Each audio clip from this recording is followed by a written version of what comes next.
welcome back to Choose Your Own Path. Today, we're in this spare bedroom. It's just next to a room that I have, and, well, kind of put all my Star Wars stuff on. So, I'm going to turn it around and show you what we're going to do today. So, we 3D printed a Rancor a while back, and he was on that diorama over there. And I was kind of thinking, maybe I should do another one and make a Rancor Pit.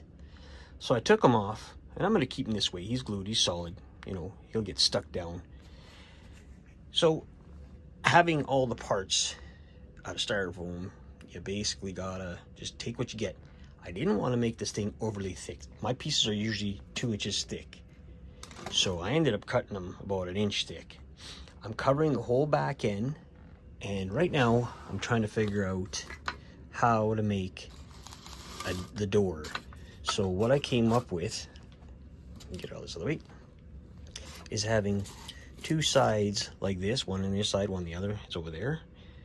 And just taking these 3D pieces that I've had, these are stands, look like gates to me, and I'm gonna just put them in here, put a space, or put a space, put another one in, put a space, go all the way down, and then just kind of put bricks around here, make it to about maybe this big, and then have the little spiky things that are at the bottom, and that's gonna go against the wall. And then the Rancor, well, kind of look like he's coming out of it, I guess. That's where he was in the background. We're not making the background of where the Rancor lives because that's whatever. But I do have a lot of 3D printed pieces that will go in there. And then I may just use, now we have our Luke, where's right here. He's standing right there. That's the 3 3/4 inch piece. I might just take another Luke because I have a spare one. He's up there somewhere. I can't remember where. He's right there. And I might use him as the bigger prop for the Rancor, so you know you can see that he's, you know, size, because that I could use another one. I do have 2 of these Lukes too, somewhere, I'm pretty sure of it. And I was thinking maybe putting them in down there, but then you would have that look of Luke stalking the Jabba, and then yeah, maybe he'll fall into the pit, and he'll be with the Rancor. A couple Gamorrean guards. I got some skulls. I got some Gamorrean guard skulls. It's all there. So let's start this up. All right, guys.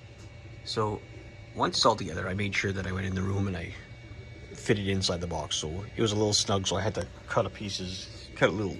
You won't see that. It'll be on the inside of the dresser anyway, or wherever I had it in there, my shelf. So this is, I ran out of texturing kind of compound. Now, usually what I would use is just drywall compound. You mix it up, slap it on there, and that's it.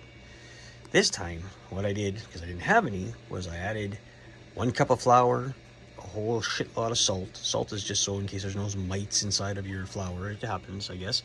Water and glue, any kind of glue will work, and paint. So right now, like, it's on its side, obviously, you can see. So I'm just letting it dry. I'm kind of helping it dry with the dryer. And once this becomes hardened, then it'll be easy to work. Now, this is just putting texture on it because also we're going to be adding a lot of chunks of rocks all over it so that this looks like a cave. This is just helping fill in the cracks, glue it together better, and yeah, make it more solid. So once this is dry, I will keep on. All right guys, so I ended up cutting all pieces of styrofoam to make the walls, and I hot glued them. Now what I'm going to do is I got some Mod Podge, some water and some paint, and I'm just going to coat it. So I'll show you that when I'm done, because it's a long process.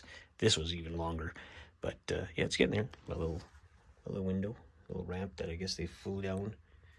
There's the gate, some skulls, that's actually Rancor poop. All right, stay tuned, I'll show you the rest. First, coat a primer on it. So I ended up putting the Mod Podge on, shot it with a thing of primer. I'm gonna let it dry, and then in a couple hours, I'm gonna add just a white primer to it just to highlight the rest of it. And then we can start putting a little bit of paint. Not much, it's dark, might need some browns, you know, because it is in the rock. It's too dark, it's black. So that's what we're gonna get. So this will be part 1, and we'll see you on part 2.